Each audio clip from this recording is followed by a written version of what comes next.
And today I would like to welcome Katie Briggs. Katie, welcome. How are you today? Good. How are you I'm doing? doing great. You are going to be working with Campus Crusade. Who exactly is Campus Crusade? Well, Campus Crusade is an interdenominational Christian organization that was founded in 1951 on the campus of UCLA by Dr. and Mrs. Bright. And it started out just reaching to college students, but now really impacts every segment of society. And there are 30 different organizations associated with Campus Crusade, just having the global mission of helping to build spiritual movements everywhere so that everyone knows someone who truly walks with and follows Jesus. So then let me just ask you this question. Why do you want to work with them? Well, I have just seen in my own life, I graduated from UNC Chapel Hill in May of this year, just how much I have personally grown and changed in coming to college, and just how college is such a formative time in someone's life. There are so many decisions that people have to make in college, and on top of that, there's just a lot of competition on campus from just teachers and professors, and also just longing for acceptance and pressures to succeed. And as you saw from the video, just so many students are just questioning their view on who God is and finding for themselves what they believe for the first time. And so I just really want to be able to meet people where they're at in their walks, and just help them explore what they hold as truth and what they view as truth, and really help them reach a relationship with Christ and find the true relationship that they're looking for. On the video that preceded the introduction, you're absolutely right. There are people who said they're still questioning whether there is a God. And there were people who were saying, well, I don't know, maybe he's this, maybe he's that. Now, you're going to New York. Right. Why are you going to New York to talk about God? Yeah, well, yeah, it's definitely been an interesting progression and kind of a new passion and desire that God's put on my heart within the past couple of years. And growing up, I've always been someone who liked to plan things and loved staying close to home. My whole family lives in Greensboro. And so it's really not something I would have ever imagined that I'd be doing after college. But throughout Campus Crusade, I have had a chance to go to New York the past 2 summers for a 5-week mission trip. And God has just shown me a few things about the city that have really placed a passion and desire on my heart for the people in New York City. And the first is just the diversity. There are over 170 different languages spoken in New York City.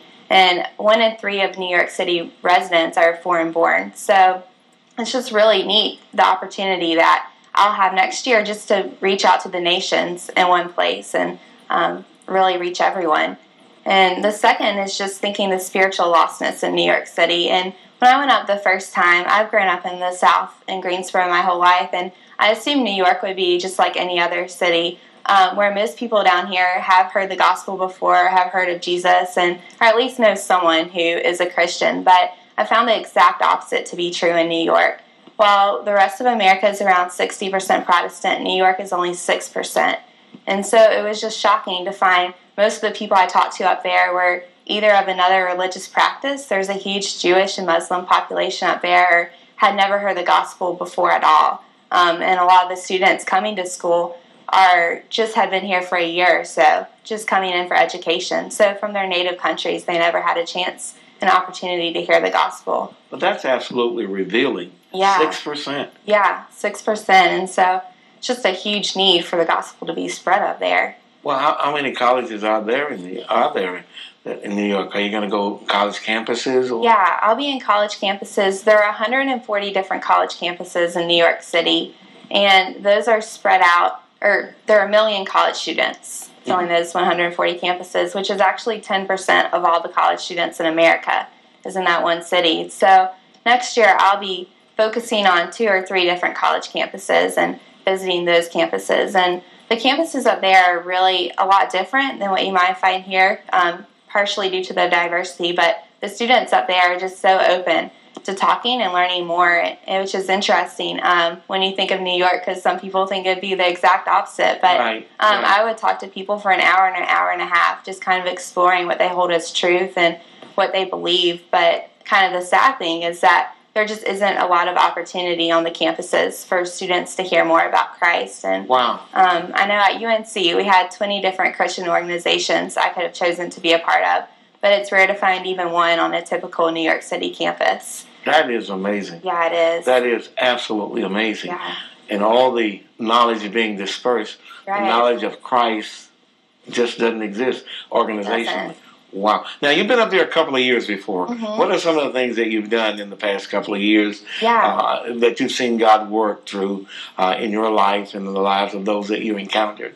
Yeah, well, it's been really neat, and just have the opportunity to go up there. I've been up there 3 times in the past 2 years doing ministry in New York, and the first summer we went up there, we saw 5 people trust Christ while we were there for 5 Really? weeks, which was encouraging to see, but kind of going back there a year later for spring break, we saw 13 people trust Christ in 3 days. Wow. And so God's just doing some really amazing things on the hearts of students up there and on the campuses, and just how he found more and more believers trusting in Christ and following him. And specifically, there's been a couple stories I'd like to share. The first is a young man named Kenny, and I met Kenny on the campus of Brooklyn College, and he had just moved to the U.S. for education from Hong Kong. And it was neat. We got into a conversation and shared the gospel through that, and to see his eyes light up when he really understood the gospel and the forgiveness and freedom in that for the first time. And he accepted Christ that day, got plugged into a local church, and was baptized in January, and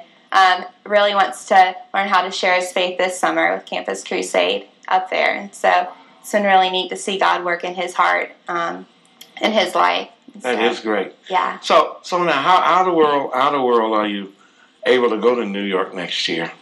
Well, the way that I'll be able to go next year, and that all the Campus Crusade staff members are able to go throughout the world, is just through finding a team of people who will support us both prayerfully and financially. And like most mission organizations, Campus Crusade doesn't have any central funds, so it's through the contributions of concerned churches and individuals that will join with me and join my team to reach these students in New York. Well, let me just ask a question since we're talking about how it happens. How can people reach your ministry and be able to support you through finances and prayer? How can they do that? Well, I have a website, and it's www.nycministry.webs.com.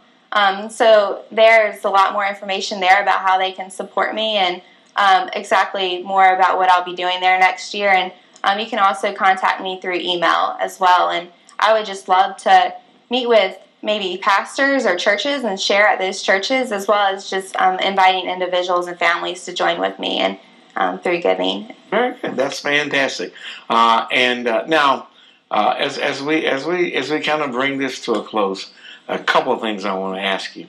Number one, I appreciate what it is you're doing. Number 2, I appreciate the fact that you're doing it in a culture, and by culture I mean a northern culture that's not like the South. And you've already seen God work. What are your expectations when you go? Well, yeah, I really just expect to see God do amazing things in that city, and just starting up Bible studies and just finding more believers who want to just grow in their faith and learn more. And so I'm just excited to see God bring those people to us, and as we find them and talk to more students, and also just the opportunity that I'll have just to disciple other believers on the campuses and people I interact with, to build relationships and really get to know them and help them grow and see God working in their lives continuously. What would you like to leave our viewers with today? Yeah, well, I would just love to thank you for having me, and the viewers for watching and hearing more about what God's doing in New York, and just love to invite them to contact me or visit my website and just learn more about how they can just be a part of what God's doing in New York next year, and bringing people to Christ.